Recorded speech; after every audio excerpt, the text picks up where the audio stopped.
Ech stellen erch d'Yvonne Hostad fir an sech dat méi bekannt as den Numme Yvonne Useldinger, hat ass 1921 geboren, 2001 gestorwen, an war bekannt als Widerstandskämpferin géint Nationalsozialismus.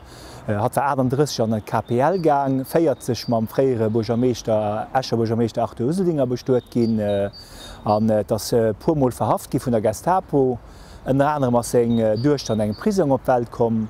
An 1943 ass mat der Useldinger an e KZ kom, don en Erbeslärer, an wat mech immens fasziniert huet, dat hicht während ihrer Zeit am KZ huet ze hemlech owes, obwohl verboden war, en Buch geschrieben, en Daresbuch. An so da war och wie am Erbesläger war versichte Produktionioen ze boykottéieren.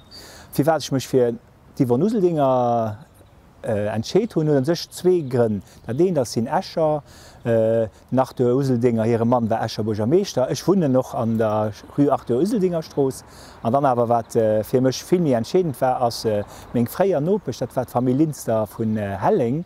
An déi hummer ëmmer erzielt, wie se wären dem Christjonge verstoppt hunn an engem Stréibunker. Dat Teech Di war noch am vung Deel vum Widerstand an, dat mech ëmmer fasziniert. An dat ass de Grund fir Dich fannen, dat man mat der Useldinger éieren.